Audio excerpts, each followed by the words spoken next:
ایک استاد کی شاگردی کرنے سے متعلق ہے۔ کشٹ کاٹنا پڑتا ہے۔ مجھے نہیں پتا کہ جب استاد چلے گئے تو آنے والی نسل کو سکھانے والا کون رہ گیا۔ چند لوگ بقایا نظر آتے ہیں مجھے، چند لوگ۔ میں ان سے درخواست کروں گا، ریاض صاحب سامنے بیٹھے ہیں، مرتضی صاحب سامنے ہیں، اور دیگر کئی دوست جو مجھے نظر آ رہے ہیں، کہ للہ آپ لوگ آگے آئیے۔ اپنا کام چھوڑنا ہے تو چھوڑ دیجئے۔ اس بار میں جو دوست اب رہ گئے ہیں جنہوں نے اس مشعل کو لے کے آگے چلنا ہے، ان کی رہنمائی فرمائیے، ان کی ایجوکیشن کیجیے، ان کی تربیت کیجیے، تاکہ وہ حصول انصاف کے لیے لوگوں کی مدد کر سکیں۔ یہ جو دہشت گردی ہے، یہ ایک انفارچونیٹ اسپیکٹ ہے، اور جب میں سوچتا ہوں تو میری نظر میں دہشت گردی کا تعلق پاکستان کی ایگزسٹنس، پاکستان کے وجود کے ساتھ کس طرح پاکستان کی تخلیق جو ہے وہ دو قومی نظریہ پہ ہوئی۔ حضرت سر سید احمد شاید سب سے پہلے مدبر تھے جنہوں نے اس کانسیپٹ کو کنسیو کیا کہ دو قومیں ہیں، ایک مسلمان اور ایک دیگر میں جن کا نام بھی نہیں لینا چاہتا۔ مسلمان قوم شاید اس لیے پیچھے ہے کہ ان کی ایجوکیشن نہیں، اور انہوں نے بنیاد رکھی اس کانسیپٹ کو کنسیو کرنے کے بعد ایک ایسے ادارے کی، ایک ایسے مدرسے کی جہاں سے تعلیم مسلمانوں نے حاصل کی اور ان کو ایک مقام ملا۔ پھر یہ فلسفہ، یہ خواب سر سید حضرت علامہ اقبال نے دیکھا، ایک فلسفہ لیا اور اس کی تعبیر کی جد و جہد ہمارے قائد اعظم محمد علی جناح نے فرمایا۔ یہ ملک بغیر قربانیوں کے حاصل نہیں کیا گیا، یہ محنت کیے بغیر حاصل نہیں کیا گیا۔ بے شمار لوگ اس ملک کی کریشن کے دوران شہید ہوئے ہیں، بے گھر ہوئے ہیں، لیکن دشمن نہیں چاہتا کہ اس علیحدگی کے بعد بھی یہ ملک اپنے پاؤں پہ کھڑا ہو کے ایک خوشحال اور پیسفل ملک ہو۔ میں کوئی ڈپلومیٹ نہیں، میں کوئی سیاستدان نہیں، لیکن تانے بانے یہ آپ کو ملیں گے کہ یہ دہشت گردی ایک سازش ہے جو پاکستان کو کمزور کرنے کی، پاکستان میں امن کے فقدان کی ایک سازش۔ اگر ہم نے اس سازش کو کامیاب ہونے دیا تو ہم اپنی پوسٹیرٹی کو، اپنی آئندہ آنے والی نسل کو کچھ نہیں دے پائے۔ کوئٹہ کا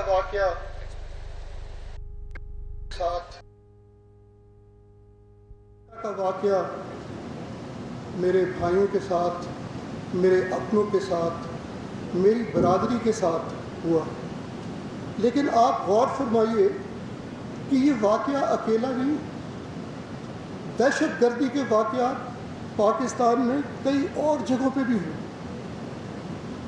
پشاور کا واقعہ دیکھ لیجئے جہاں پہ معصوم چھوٹے چھوٹے بچے جن کو شہید کر دیا۔ کیوں کیا گیا؟ کیا دشمنی تھی کسی کی؟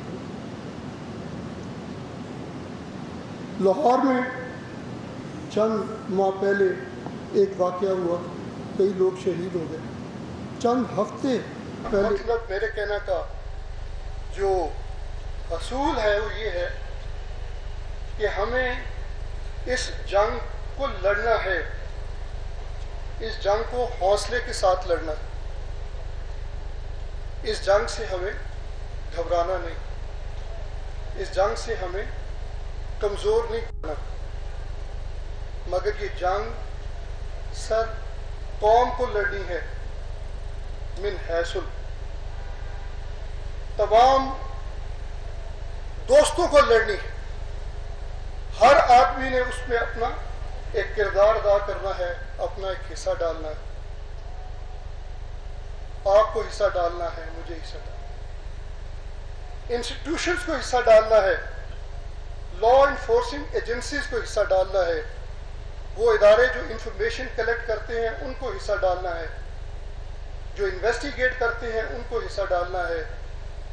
انصاف جب عدلیہ میں آتا ہے تو پھر عدلیہ کو بھی اپنا حصہ ڈالنا. ہمیں سوچنا چاہیے کہ کیا اپنی اپنی بساط, اپنی اپنی توفیق, اپنی اپنی ذمہ داری کے مطابق ہم یہ حصہ ڈال رہے ہیں, ہم یہ پورا کر رہے ہیں. یہ ایک سوال ہے جو میں اپنے آپ سے بھی پوچھتا ہوں اور جو میں آپ کے لیے بھی چھوڑ دوں. دہشت گردی کے محرکات کیا ہے وہ ایک لمبی بحث, لیکن یہ امر آج اس وقت جب میں آپ سے مخاطب ہوں خوش آئین ہے کہ کسی حد تک دہشت گردی میں کمی واقعہ ضرور ہوئی ہے,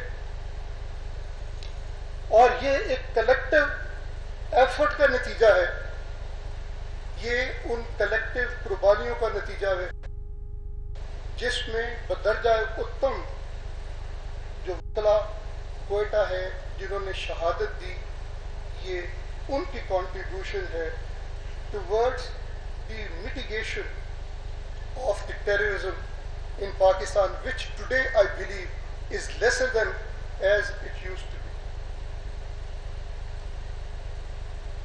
یہ تو ایک اسپیکٹ ہے جی جو پازیٹیو فیکٹرز ہے, and we cannot go into much details کہ اس دہشت گردی کے مینس کو ہمیں کمپلیٹلی اریڈیکیٹ کیسے کرنا ہے, ختم کیسے کرنا ہے. That's a different subject. Question is کہ آگے ہمیں جو بلوچستان کے حوالے سے, ان شہداء کے حوالے سے, ان کے اہل خانہ کے حوالے سے پرابلمس آئی ہیں یا آ رہی ہیں, یا جن کی نشاندہی رشید فرمائی ہے کہ مکمل طور پر شاید سیکیورٹی ارینجمنٹس ابھی بھی عدلیہ میں میسر نہیں. جہاں تک تعلق اہل خانہ کی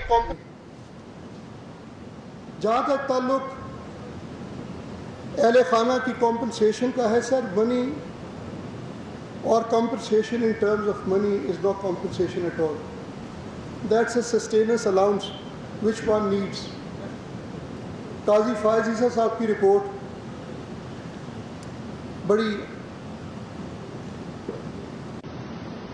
کمپریہنسو رپورٹ, جائز شکایت رہی کہ شاید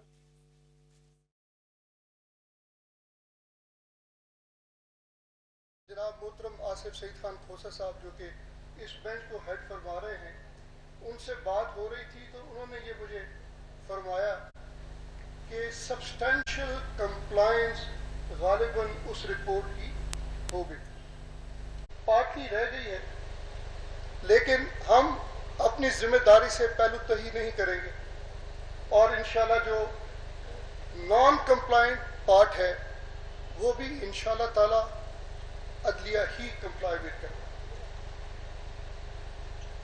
ہمارے ججز, ہمارے بینچز, ہماری جوڈیشری وہ رول پلے کرے گی جس حد تک بھی. ایموشنل پارٹ کو تو ہم اس کے بارے میں کچھ نہیں کہہ سکتے, لیکن کم از کم اس کی جو کمپنسیشن ان ٹرمز آف منی اور فار فیوچر ہے وہ ضرور انہی پروسیڈنگز میں جو کہ جلدی کلمنیٹ ہوں گی ہم کریں گے. دوسری بات ہے جی کوٹس کی سیکیورٹی کی. سر میں نے کوشش کی, آپ نے کہا سیکیورٹی پلان بننا چاہیے تھا. میں تھوڑا سا آپ کو اس کے بارے میں اپرائز کر دوں کہ we have already been interacting with the ministry of interior, اور جو امریکہ میں, اور اس کے بارے میں ہم نے 2 فل کورٹ میٹنگز بھی کی. جو امریکہ میں ایک مارشلنگ کا سسٹم ہے, ایک انڈیپینڈنٹ ادارہ ہے جو کہ کورٹس اور ججز کی سیکیورٹی ٹیک اپ کرتا ہے, وہ کسی کے ماتحت نہیں ہوتا, وہ کسی کا محتاج نہیں ہوتا. ہم کچھ دیر سے اس کے بارے میں ورکنگ کر رہے ہیں, اور مجھے امید ہے کہ اگر پورے پاکستان میں نہیں تو کم از کم کسی حد تک ہم ماڈل طور پر کوئی اس طرح کا ادارہ جو کہ ہمارے متحد ہو قائم کرنے میں کامیاب ہوں گے, جو کورٹس کی سیکیورٹی ان ماڈرن لائنز پہ ڈیولپ کرے جو کہ آج کی ضرورت ہے.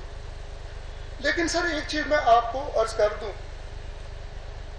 کہ یہ عام حالات نہیں ہیں. عام حالات میں کورٹس کی سیکیورٹی اور اس کے تقاضے مختلف ہیں. یہ ایسے حالات ہیں جس میں ہمیں یہ نہیں پتہ چلتا کہ کون کس لباس میں کس حد تک وہ انٹروڈ کر سکتا ہے کورٹ روم. اور کئی دفعہ شکایات یہ بھی آئی ہیں کہ جی کسی وکیل صاحب دوست سے کہا گیا ہے کہ جی اپنی آئی ڈی چیک کروا دیں, یا آپ کو تھوڑا سا جسمانی طور پہ کسی مانیٹر کے ساتھ دیکھنا ہے, تو انہوں نے برا منایا اور اس کے بارے میں احتجاج ہوئی. یہ میں وہ کہہ رہا ہوں اجتماعی ذمہ داری, یہ میں عرض کر رہا ہوں اپنا اپنا رول جو ہمیں سب کو پلے کرنا ہے. اس میں اگر سر جوڈیشری نے, اور مجھے as a head of the judiciary ایک رول نہیں بلکہ ڈیوٹی جو perform. Chief justice of Pakistan justice Saqib Nisar سانحہ 8 اگست کے حوالے سے منعقدہ تقریب سے اس وقت خطاب کر رہے ہیں. لیے آپ ٹھیک کہتے ہیں, اگر یہ ایک تجویز ہے, مجھے یاد نہیں کہ آپ نے یہ تجویز دی, انفارچونیٹلی یادداشت اتنی بری نہیں, لیکن آپ نے فرمایا کہ آپ نے کوئی سیکیورٹی پلان کا ذکر کیا تھا, کبھی ان رائٹنگ شاید نہیں آیا, سر راہ ذکر ہو گیا ہوگا, مگر اس کے بارے میں بھی ہم سوچتے ہیں کہ کوئی جامع مکمل پلان مرتب کیا جائے جس کے مطابق سیکیورٹی کے ارینجمنٹس کو اور بہتر اور فول پروف کیا جائے, تاکہ یاد کا دن ہے. اور مجھے تو یہی پتا ہے کہ جی تقریر یا خیالات کا اظہار موقع کی مناسبت سے ہوتا ہے. موقع کی مناسبت یہی ہے کہ ہم اپنے جانے والوں کے لیے دعائے خیر کریں, ان کے درجات بلند کرنے کی دعا کریں, ان کے اہل خانہ کو صبر و جمیل عطا کر اللہ تعالیٰ کی طرف سے توفیق ہو, وہ دعا کریں, اور کوششیں کریں جو بہت اہم اور بہت امپورٹنٹ ہے کہ جو دوست ہمارے رہ گئے ہیں, بار بہت مضروب ہوئی ہے, بہت شدت سے ضرب آئی ہے. جیسے میں نے شروع میں عرض کیا تھا کہ ایک بہت بڑا جسم کا حصہ ہم سے جدا ہو گیا, کٹ گیا ہے, ہمیں ریکنسٹرکٹ کرنا ہے. اب اس ریکنسٹرکشن کے پروسیس میں دونوں چیزیں ہیں, وقت بھی درکار ہے اور محنت بھی درکار ہے. اور وہ کس نے کرنی ہے سر؟ وہ دونوں نے مل کے کرنی. ججز درست